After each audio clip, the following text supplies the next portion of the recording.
simple organic compounds, it's very important to get their names exactly correct. Each part of the name of an organic compound tells you something important about that molecule. And for IGCSE, the names of the compounds will consist of a prefix and a suffix. The prefix is in common with all of the functional groups and all of the homologous series, and it very simply tells you the number of carbons that are present in the hydrocarbon chain. And in chemistry, if you've got one carbon, your prefix is meth. Or meth. If it's two carbons, it's eth. 3 is prop. 4 is bute. 5 is pent. 6 is hex. 7 is hept. 8 is oct. 9 is non. 10 is dec. Some of those you will be familiar with. They're exactly the same as you might have learned in, for example, maths class.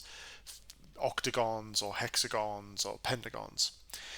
Some might be new to you, so methane or ethane or propane or butane, for example. You might recognize some of the names. So, for example, propane is the gas that is present in bottled gas. Methane is the main component of natural gas. So the first thing you do is look at the prefix, and that will tell you the number of carbons that are present in the chain. The next thing you need to do is to look at the second part of the name. That gives you information on the type of organic molecule that it is, and it tells you the functional group, the homologous series to which it belongs. So some examples that you need to know. Ane, A-N-E, so if you see something with ane at the end of it, that tells you that the functional group is a saturated hydrocarbon. These are called alkanes. Alkanes consist of only hydrogen and carbon, and they contain only single carbon-carbon bonds. Ene, E-N-E, as a suffix, tells you that it is an unsaturated hydrocarbon. Now, unsaturated means that it contains one or more carbon-carbon double bonds. That would be the alkenes. The anol suffix tells you that it belongs to the alcohol group or homologous series. The alcohols have the functional group OH. So that tells you that the compound contains O and H.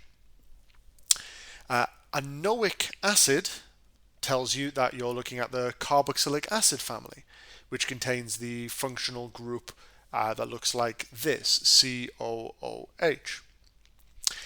So as an example, if you saw the name hexene, you'd look at your number of carbons, hex, that tells you there are 6 carbons.